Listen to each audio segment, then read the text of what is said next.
Okay.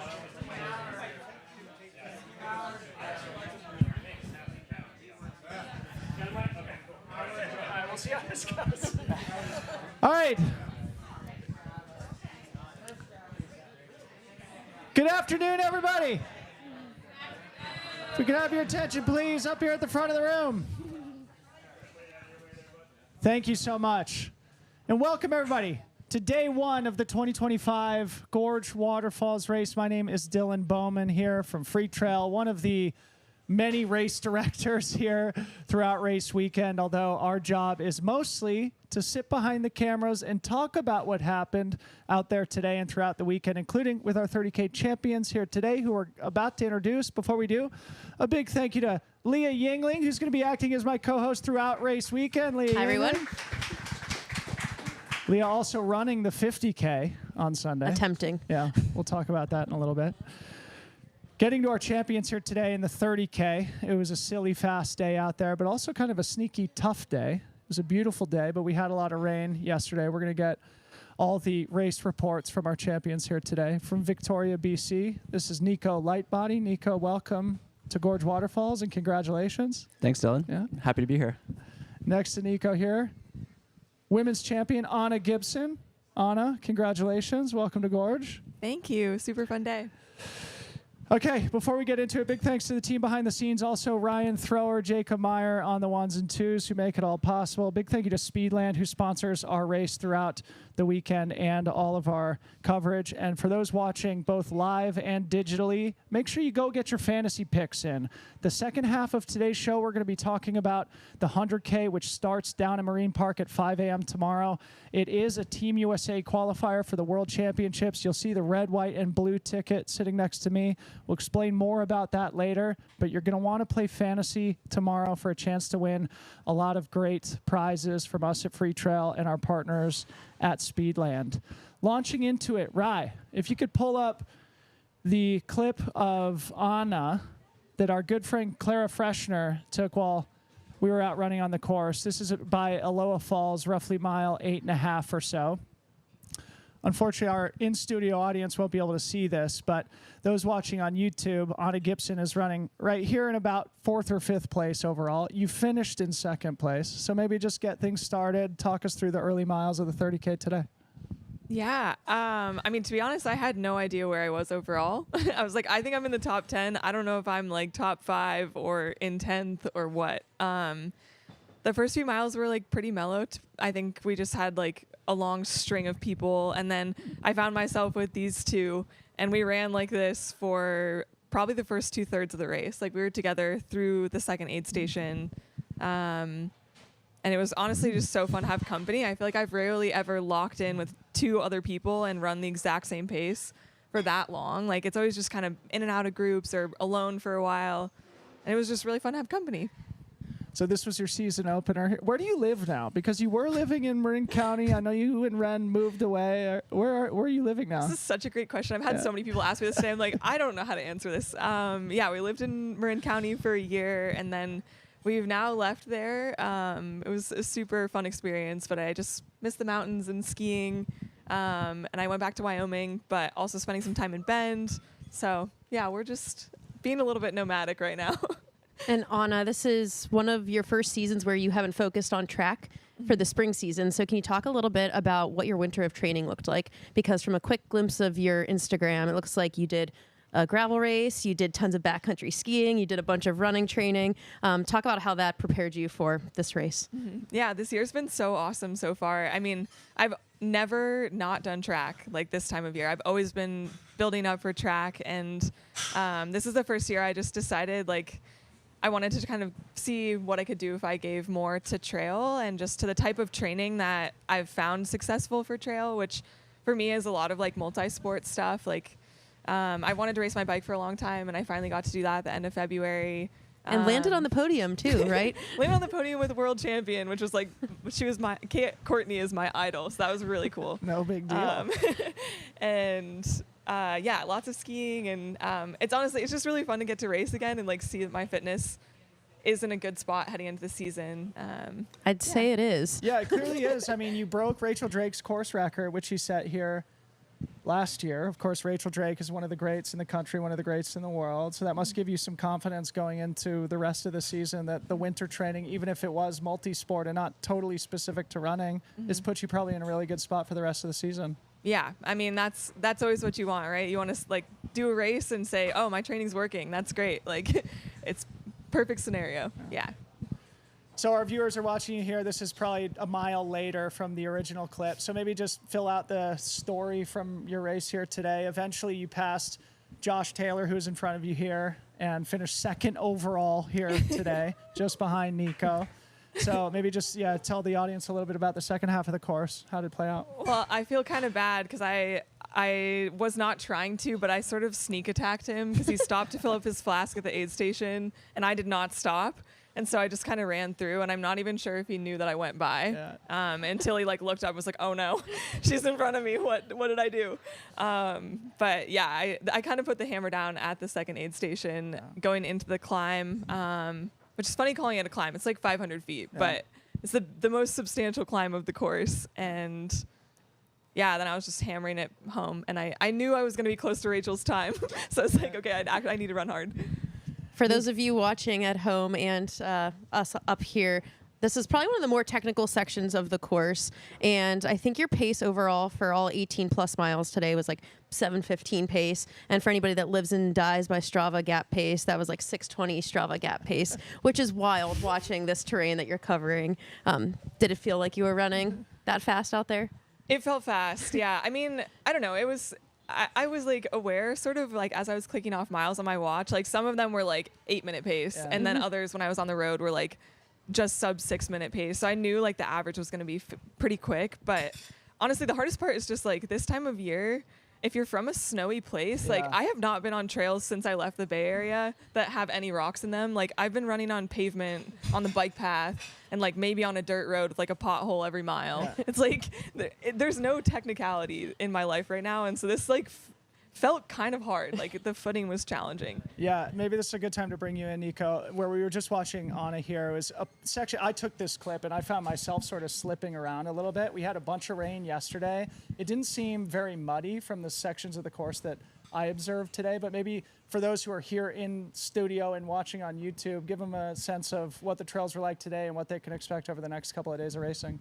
Yeah, I would say they're like definitely pretty slick in some sections. Like there's some sections you can rip and like the road sections that aren't too bad at all. But there's some sections where there's some like precipitation that had fallen, some mud. And I found myself kind of like just tiptoeing around it. But then I was like, okay, just screw it, go right through it. And then there's some rocky, slick sections and like the washed out bridge and some like kind of jagged rocks. You're kind of just tiptoeing around. You need to be careful with your step.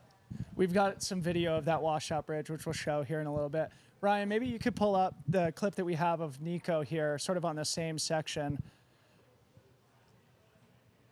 So here's Nico just crossing that river and that bridge. That's Aloha Falls that our audience sees behind him. A beautiful, iconic section of the Gorge Waterfalls courses that are incorporated through Friday, Saturday, and Sunday. So I got a couple little seconds here where I was in front of you before I jumped out of your way. So our audience will watch it. But Nico, you're going to be a newer name to a lot of the Freetrail audience, so maybe you could just introduce yourself a little bit.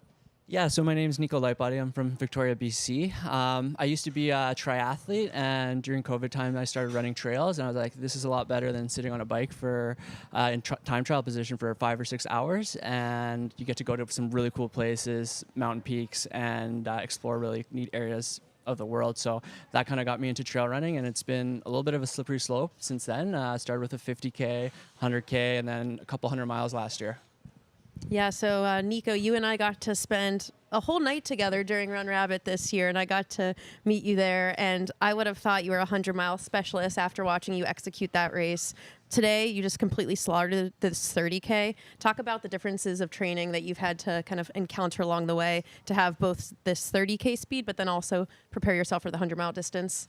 Yeah, so I would say the plan wasn't to do the 30K this weekend, actually. I was signed up for the 100K for a while, and then about a month and a half ago, I was coming off an injury where I hadn't run for most of the beginning of this year, and I was like, I can't be ready for 100K. I'll do the 30K and then crew all my friends doing the 100K. So The training has been minimal and subpar, but kind of just relying on, I've been doing more biking, so just a good aerobic base, and I think I have some good speed that I can just pull from, and was able to throw down for 30K.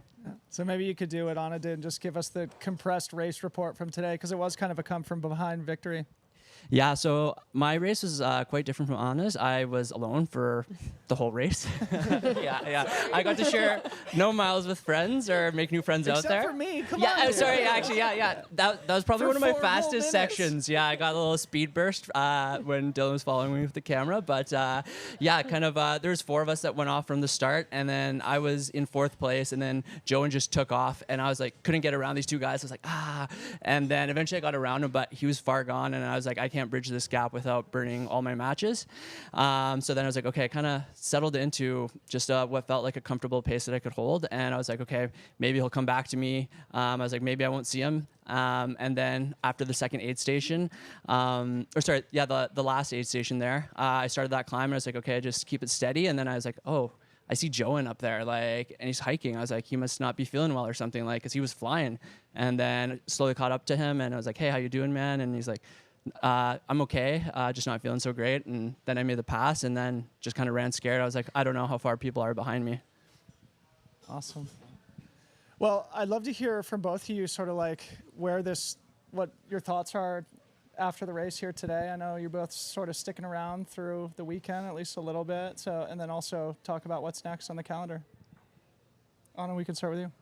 I mean, I don't know. My thoughts are that this course is just really cool. There's so much going on. And like, there was one specific moment where I was like, just on such a high, and I wasn't sure if it was because of the running or like because of just the scenery or what was going on. But like, I came around the corner, and it's like, what's the waterfall that you run behind? Yeah, Ponytail Falls. So cool. Ponytail Falls. Cool. Yeah. And I've seen the photos of that from this race for years. And I just like being there in real life and like in the middle of a race, feeling good and having a great time. I was like, just came around this corner. I was like, wow, that is insane. Like, it's just truly like a crazy view. And I think that's just super cool to have a race that does that. Like, that's crazy. My next race is Zagama, which is at the end of May. Which is partly why I showed up here. I was like, I just need to get one under the belt before I head over there. Just a big one to start with. So I figured, this would be a good rust buster. Anna, I also saw that you have Sunapee Scramble on your calendar for the year, and then also a Broken Arrow vertical and 28K. So do you have any intentions of going for some of the world qualifying spots at those races? Yeah, that's exactly why I'm going. I mean, they all just sound awesome, but I think a big goal for me for the year is to make world champs. Shout out Tom Hooper. He ran today, and he's going to be around throughout race weekend. He's the race director for the Sunapee Scramble. So, yeah, he'll be giving out red, white, and blue tickets up there in New England later on in the summer. And actually, Leah, I think he's going to join our show on Sunday to talk a little bit about that. Nico, what's next for you, buddy? So what's next for me? I'll be crewing this weekend. So I've got my partner Mercedes doing the 100K, and then my sister Sophia doing the 100K as well, and then a friend Andy all doing the 100K. So we got a good group from Victoria doing the 100K. And on my racing front, next thing I have is the Alpengo 100K early July. So Gary Robbins' new race up there awesome. in BC. Yeah, so I'm going to check that out. And then I've got UTMB, so that's where I'm aiming to peak. So, whoa. Yeah, so big loop. So, Anna, maybe other question for you would be, in addition to the World Champs, you're doing Zagama. That might indicate that you're going to be targeting the Golden Trail World Series for most of the season? Yeah, I mean, the plan right now is to race 3 of Golden Trail World Series, so just enough to like do the whole thing. But yeah, I feel like I just want to show up to things that like really excite me, and so I just chose the 3 that were a natural pick and just sounded like a ton of fun, which is Zagama, Broken Arrow, and then Sierras and all. And I'll add more if those don't. If it doesn't look like that's going to be enough for me or something goes wrong, I'll add another one. You haven't done Sierras and all yet, have you? I did it last year. Oh, you did? Yeah. Okay. Mm-hmm. Awesome. Leah, any other comments, questions for our champs? I don't think so. You guys were just so inspiring out there, and to just watch you cover the course as fast as you did, I mean, it was mind-blowing. So good luck with the rest of your seasons, because I think if this was any indicator, you both are bringing amazing fitness to the rest of that you have going on this year. Amazing. Congratulations. Big round of applause for our champions, Nico Lightbody and Anna Gibson. Thank you guys for joining. Yep. Congratulations. Okay, we're going to give some love to the rest of our top 10s here today, and then Leah and I are going to talk about tomorrow's 100K. So, Let me just get my stuff together here. So maybe we'll go through the women's top 10 first. And Ryan, while we do that, we'll show a couple of clips to our digital audience here from what went down. So for those watching us on YouTube, this is Aloha Falls, the creek crossing, which was a little bit treacherous. Those slippery black volcanic rocks.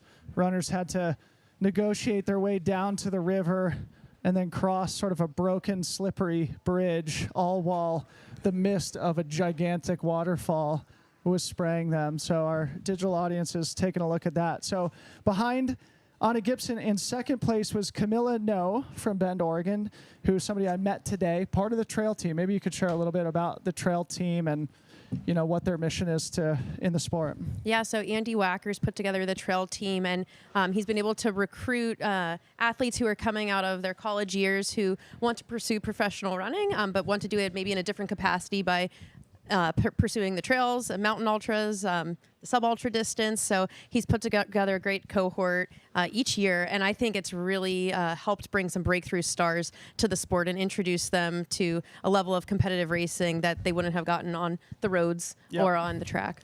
Absolutely. So congrats to Camilla No, 25 years old from Bend in second place. In third place, it was Kristen Schindler, who, a big shout out. She came and helped us mark the course on Wednesday. So she put in 15 miles just walking along the trails, hanging ribbons all day on Wednesday. Brings home a podium performance here today. Kristen Schindler from Tucson, Arizona. In fourth place was Rachel Naus.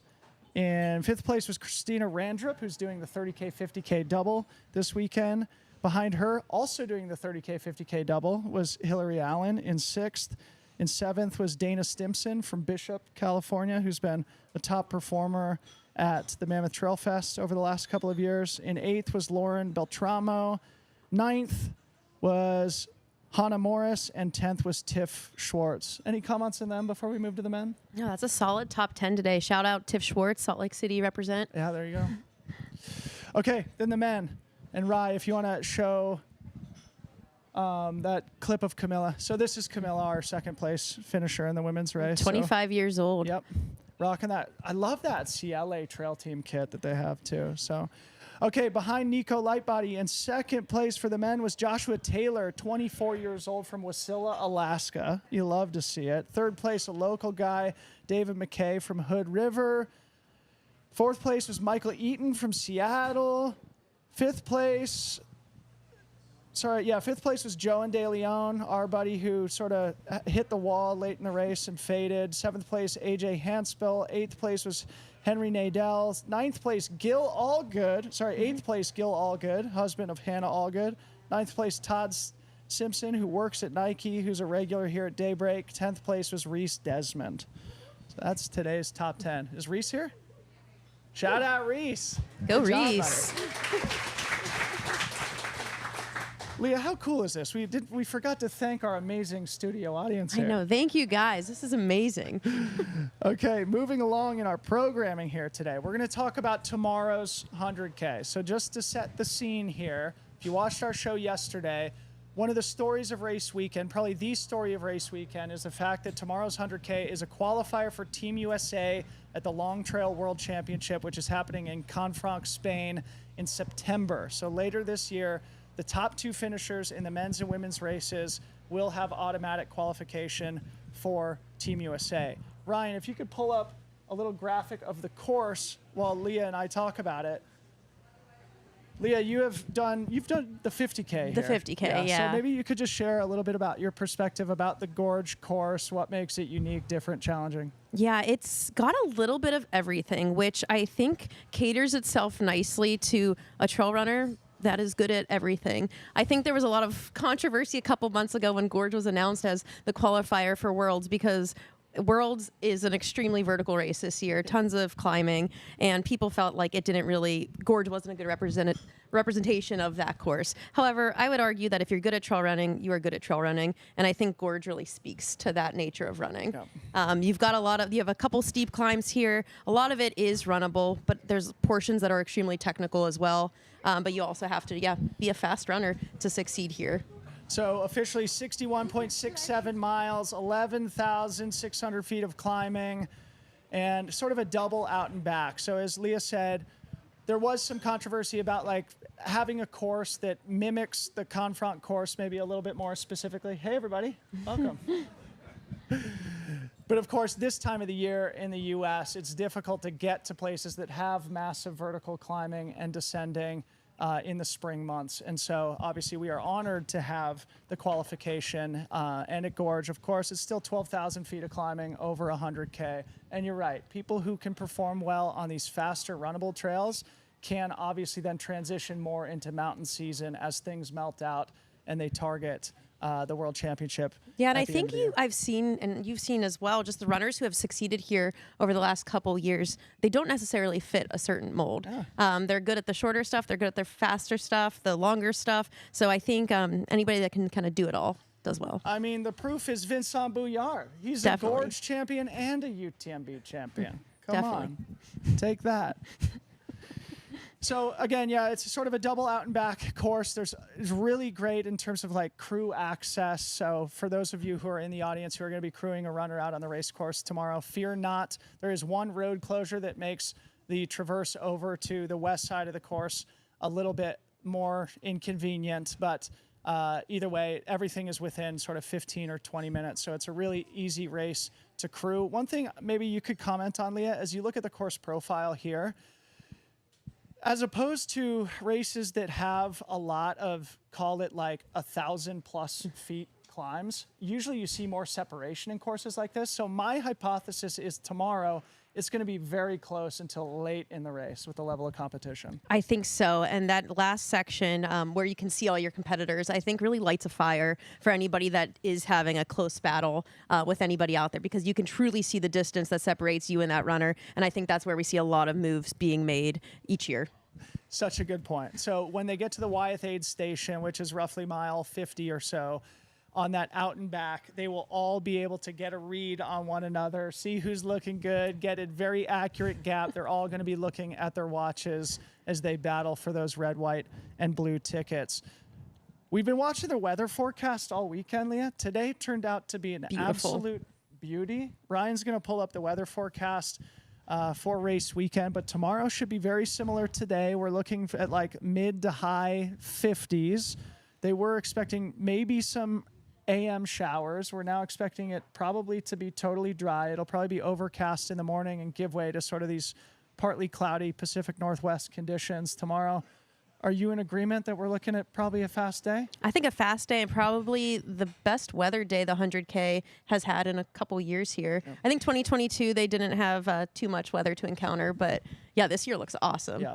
Yeah, 2023, we paid our dues. The race was in mid-March that year, and we got an absolute squall all weekend. Bumped the race back 3 weeks, and now we're greeted with beautiful springtime weather here in the Columbia River Gorge. Course records here in the 100K, 8:28, held by Vincent Bouillard. And then on the women's side, I think it's 9:34, held by Hannah Allgood. So what do you think times on the line here this weekend? I think so. I think anytime you're chasing a world qualifier race, people are going to be racing each other. And I think they might not even be thinking about time, and that might just come. Yeah. So I wouldn't be surprised if on at least the men's side we see that course record go down. I think that women's one could hold, but maybe the men's one will go down. Yeah, Hannah has been here every year. She won it the first year that Daybreak and Freetrail teamed up on Gorge Waterfalls. This is our 4th year doing it. Last year, I recall, Elsa McDonald was way out front. Hannah was like, I think my course record's going down. Turned out Elsa sort of faded. Lottie won the race, but was 20 minutes behind Hannah's time. So Hannah Allgood still has a very, very stout record here that will be challenged tomorrow morning. And Dylan, can you talk a little bit about any course changes over the last couple of years? Yeah, so Hannah's course did have one alteration. I would estimate it made the course probably 10 to 12 minutes faster, probably 5 or 6 minutes in both directions. Actually, the section we cut out was that Aloha Falls section that year. That bridge was out, so they didn't allow us to use it, and therefore they stayed on a bike path for a little bit longer that year. That was a year you ran Yes, too. the 50K, yep. And so made it a little bit faster. I don't know. That's an estimate. It could be more or less than that. But either way, Hannah's course was a little bit faster than the one that the runners will confront tomorrow. So thanks for bringing that up. But Vincent's 2023 is Same the exact same. course. Okay. Yep. One other thing to bring up, actually, that you just reminded me is that I think is interesting is the western half of the course is harder and slower than the eastern half of the course. So again, it's a double out and back. From where we sit, they run that way a long ways, and then they turn around and come back past where we're sitting now, and then they go that way a long ways, and then they come back to Cascade Locks. That side is faster. So the course sort of gets easier, gets smoother, gets faster as they go. Do you think that impacts the dynamic? I think it could. I think we could see somebody who's preserved a little bit in the earlier half and can have legs and speed for that second half, make a pass towards the end. Yeah, and like I said, I spent a couple miles on the trail today. It felt a little bit slick, a little bit greasy in spots. It wasn't super muddy, but it'll be interesting to see how the underfoot conditions compare to previous years and how that might impact the competitive field. Speaking of the competitive field, let's start with the women. We have a bunch of notable scratches, so many. unfortunately, for various reasons. There's been some attrition in the start list on the women's side. Just to name a few, Katie Asmuth, Heather Jackson, Rachel Drake, Anna Loudon, Jane Mouse, Michelle Bunke, Lauren Peretz, Erin Clark, all were on the start list and now are not going to be starting. Comments on that? It's a bummer. I think we're at a tricky time of the season where Canyons is competing with this. A lot of people are putting their eggs in the Western States basket, and I think a lot of people are banking on their resume spots for Worlds. So sad to see a couple of them drop off. Obviously, no judgment. Everybody's got to manage their own careers and what's best for them. It'll be a shame not to have those great characters on the start line tomorrow, but we still do have great competitive depth. Do you want to get us started on the women's side? Yeah, so the two that come to mind first are three women who have represented Team USA in recent years. So we have Shea Aquilano. She was on Team USA in Innsbruck. And she's just absolutely stellar. Has had, I think, 3 top 10s at Black Canyon the last couple years. I think born and raised in Indiana. So when she was representing Team USA a couple years ago, she did all of her training for Innsbruck in Indiana, where it was like pancake flat. So she has since moved to Colorado, and I think has been able to put in amazing training, just doing a lot more climbing than she ever has before. Ryan's in the back, fist bumping the Indiana runners. Ryan's an Indiana guy.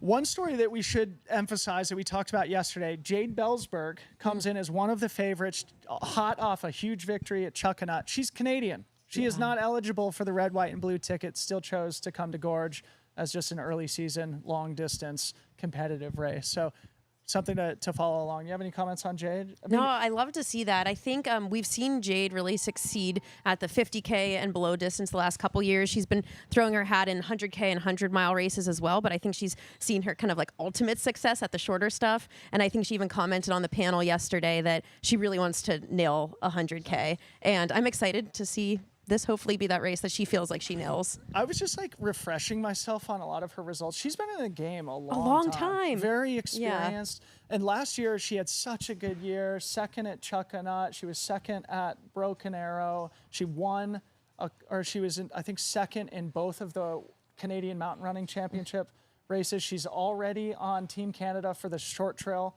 World Championship. So basically Canada going to battle with the U.S. here today. Maybe a preview of some of the battles that we'll see in Confranc in Spain. I think so too. And I think from following her training in the last couple months, I think this is some of the fastest training she's ever put in. She just ran a 1:16 half marathon a couple months ago. So I think she's really kind of fine-tuning the speed, and it's paying off as she gets to the ultra distances.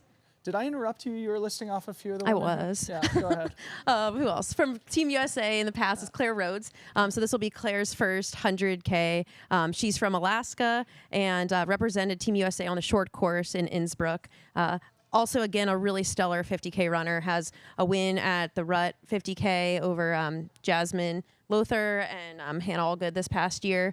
And just is an awesome runner. And I think really likes the runnable stuff as well. So I know she's a bit nervous about exceeding her furthest distance ever, but I think she'll be really solid over the distance. Yeah, only 26 years old. And Alaska really came to party here today. There was a bunch of finishers from Alaska in the 30K, and both Claire and her partner Trayson are in the start list tomorrow. We'll talk about Trayson once we get around to the men. But also, Claire was just second behind Jade at Chuckanut just a few weeks ago. So the battle between Jade and Claire is sort of a rematch from what just happened only a month ago. Yeah, and that's interesting, too, because I feel like Jade, like we mentioned, hasn't felt like she's really nailed one of the 100Ks yet. And this being Claire's first 100K, I actually see the playing field being pretty even for those two.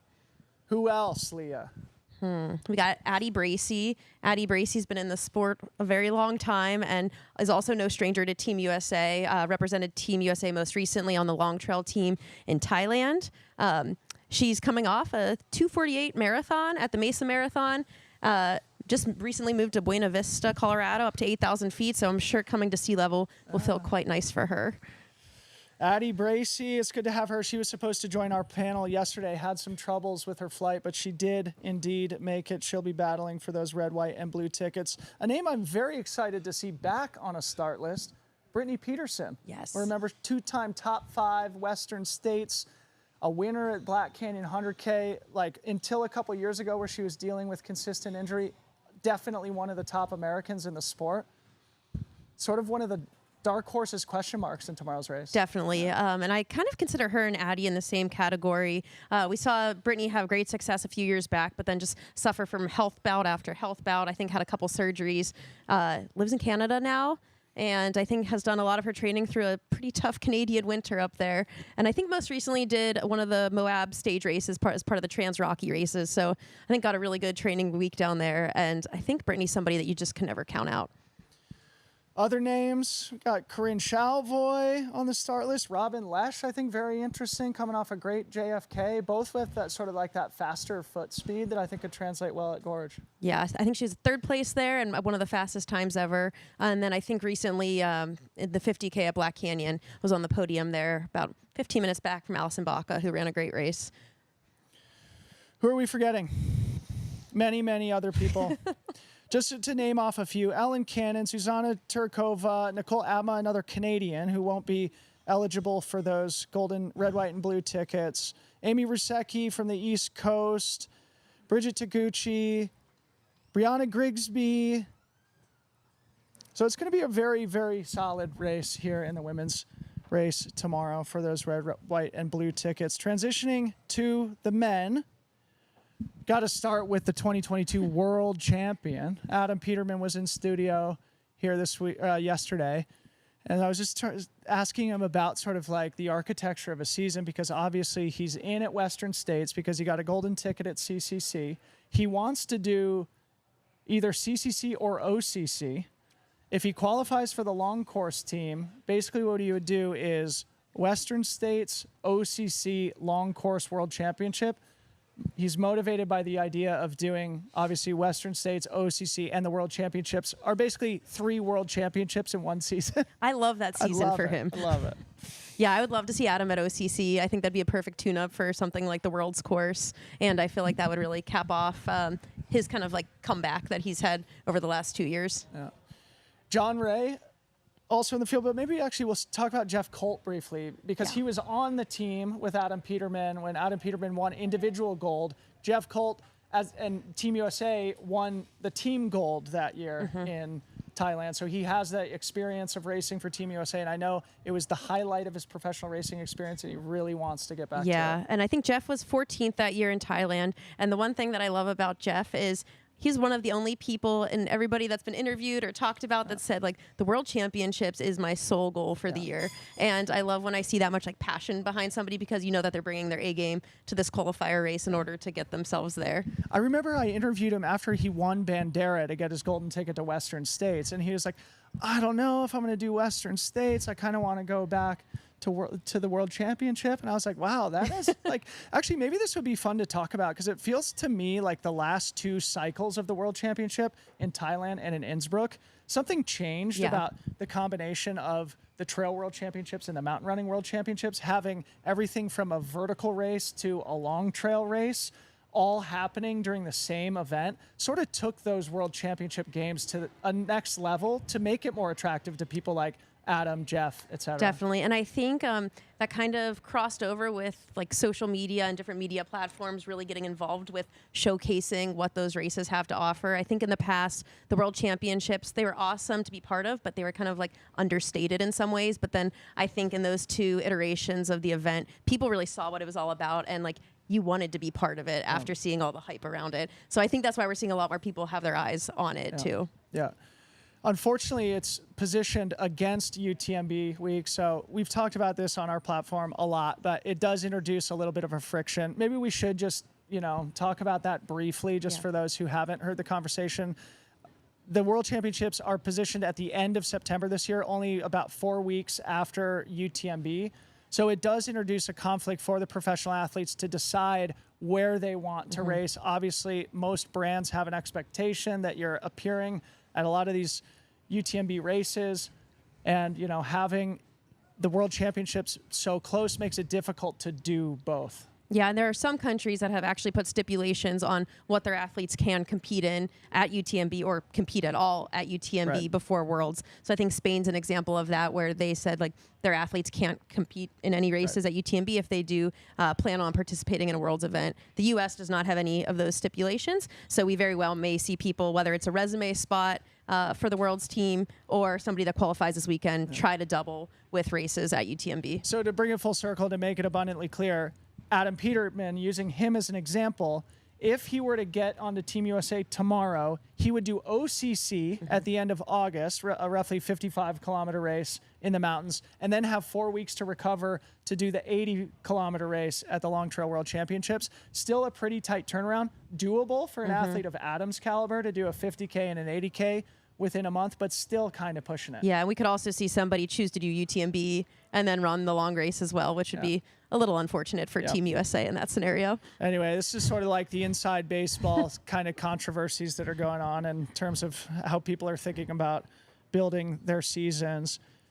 I mentioned John Ray. We should give him a shout out. He definitely is hungry for Team USA inclusion. I know he's motivated for it. He had a couple great races to kick off his season. One at Moab 55K, second at Run Through Time Marathon. He'll definitely be a factor. Yeah, and I liked his perspective too. He said last year he was putting himself in all the competitive races, really putting his neck in it. But this year he decided to just stay a little bit, lay low, and do what excited him and just get confidence from the smaller races. And I think that's going to help him because he's already had, 2 or 3 races by this point this year coming into Gorge. And I think that'll pay off. I love that perspective too. And it's in opposition to what Adam Peterman's done. He hasn't raced since CCC last year, and he's been sort of like fully focused just on Gorge, building just a monster training block, where John Ray's had a couple of those sort of fitness tests at 50K and trail marathon leading up to Gorge this weekend. We'll see how those different strategies play out, different strokes for different folks.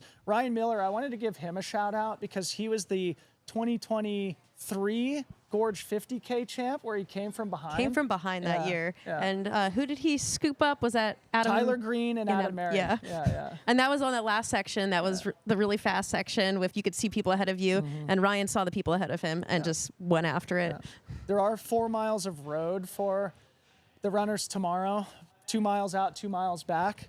And Ryan absolutely blasted that section a couple of years ago. So he'll be one of the athletes who will thrive. We're actually seeing, now that I think about this, a lot of people from JFK on this men's field. So Matt Seidel, Ryan Sullivan, and Trayson Knopp were all in the top 5 at JFK this year. So there must be something about the JFK Gorge 100K double. Give some more context on a few of those other names that you mentioned. Yeah, so Matt Seidel, I think he's a recent transplant to the Pacific Northwest area after spending a large part of the last few years in the Bay Area.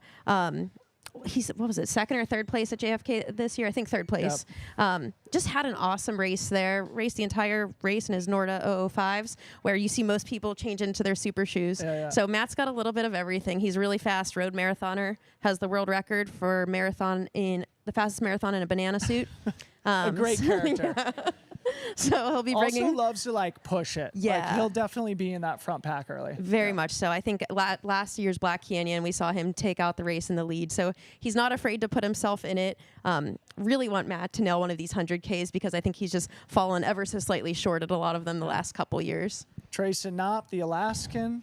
Trayson is very good at getting 4th place at races, and I told him I really hope to see him up a little higher than that this weekend. But yeah, he was a 4th place at just a Chuckanut, at JFK, Mammoth Trail Fest, and then I think maybe like a Lake Sonoma or something like that. He's also from Alaska, Claire Rhodes' partner, and I think he's ready to roll after having a little injury that kept him from Black Canyon this past year. Yeah. Okay, a couple more to just tick through that are at least on my watch list. A young local kid named Peter Buckley. I raced him myself at the Tillamook Burn 20 miler last spring. Great kid. We called him Young Buckley because he's like 24 years old. I think this is his first 100K. So he'll be one of those characters who nobody has heard their name ever before, but could be in the mix. Nick Handel, good friend of mine from the Bay Area. Very, very, very talented runner, and I know he's been really focused. Yeah, on Gorge. Nick is a multiple winner of the Quad Dipsy. Hasn't quite gotten the course record there yet. I think Alex Varner still holds that from like 2015, but 10 did years ago. sneak past a Rod Farvard time there this past year. This will be Nick's second attempt at 100K. I think he had a DNF at CCC a few years back, but I think was top American at OCC with 11th place finish 2 years ago. Shout out to Nick Handel. Excited to see him race tomorrow. And another person I just wanted to give a really special shout out to is Andrew Reilersdam. He was 3rd in the 30K last year. He runs for the Bowerman Elite, so he's a local guy to Portland. He was just 3rd at Chuckanut. It was a big breakthrough podium for Andrew Reilersdam. And the thing that I wanted to just share with the audience, because I don't think I've ever shared this publicly, last year at the Mammoth Trail Fest Golden Trail Race, the 26K, he tomahawks in the starting corral, in the stampede, falls down, dislocates his shoulder. What? Stands up, steps aside. I walk up to him. I'm like, bro, are you okay? He's like, dude, I just dislocated my shoulder. I'm like, okay, are you okay? He's like, what I need you to do is pull down on my arm until I tell you to stop. I pulled down on his arm, and I felt his shoulder click back into place. And then he's like, screw it, man, I'm doing it. Took off, ran, and finished the race. That's the type of mental toughness Andrew Reilersdam has. Also a very talented athlete. So I wanted to give him a very special shout out. He will be one to watch tomorrow. I'm sure we're missing a couple names, sure but we are. there's a lot of great depth in the 100K tomorrow. So I hope, you get a good sense of what we're expecting. Notable scratches I forgot to mention. Adam Loomis, our 100K champion from last year, he's going to do the 50K instead of the 100K. Darren Thomas, he's not going to start tomorrow. And Josh Park, you had some intel on him. I saw on Strava that he ran his knee into a chair in a lecture hall last week, so he will not be racing Gorge 100K, which is very sad. Too bad. He just had Feel better, an Josh. awesome race at the Big Alta. I was looking forward to having him here at Gorge. Maybe he'll come out and enjoy the scene. Maybe as we wind down here, Leah, I would just love to encourage everybody who's not racing tomorrow to go out and watch. Like, these are some of the best athletes in the sport, some of the best athletes in the country. And like I said, it's really easy to bop around the course and see what's going on. So you can go to Waklella and see him come through twice. You can go to the Cascade Locks aid station that you can literally walk to from here, see him come through twice. The Wyeth aid station on the far end, that's going to be a really critical final turnaround, whereas Leah and I said earlier, they're going to be able to gauge the gaps between them, and where I think they're still going to be pretty clustered up because the way this course is set up, there aren't a lot of opportunities to build big gaps. Yeah. So I think it's going to be a really, really exciting day. So I just would love to encourage you all to go out there and watch and cheer these athletes on. Yeah, and it's a gorgeous course, and if our weather is anything like today, it's going to be a great day for spectating and a great day for racing. Leah, closing comments for the crowd here? Oh, no, I just hope you all have a great day tomorrow out there, helping your runners or maybe just enjoying the day. I love this race weekend. I think it just makes you feel like you're part of the trail community, and I think that's what you guys are always going for. We are, and we're grateful to have you on the team, Leah. Oh, I'm excited. A big thank you for being here, and Leah, again, is running the 50K on Sunday. We'll talk about that tomorrow. We'll all wish her good luck tomorrow. And, of course, Mike McMonigal, your husband, is going to be on the content team tomorrow. So we'll be looking forward to sharing all his great photographs from out on the course. A few closing notes before we go. Race starts 5 a.m. sharp tomorrow morning. So don't forget Early. your headlamps to those of you who are in the race. Jonathan, I'm looking at you, buddy. Why aren't you in bed right now, dude? Leah and I are going to be back in studio again at 4:30 p.m. tomorrow. We're going to do the same thing. So we're going to bring the champions in. We're going to distribute our red, white, and blue tickets, and then we'll preview Sunday's 50K. Again, that's going to start right here. Again, 4:30 PST tomorrow. Big thank you to the team behind the scenes, Ryan Thrower, Jacob Meyer, Harmony Bowman, my wife who's not here, but who takes care of all of it. Speedland, thank you for your support also. Subscribe to the channel, Ryan. Thank you. Subscribe to the channel if you're watching on YouTube, and also go play fantasy, fantasy.freetrail.com. Pick 5 deep for both the men and the women. It's all for fun. We like making predictions. And you can play along with us there at fantasy.freetrail.com. Big thank you again to Leah. Big thank you to all of you for showing up. It's so fun to do this live with an audience. So thank you all for being here. For Leah Yingling, I'm Debo. See you guys tomorrow.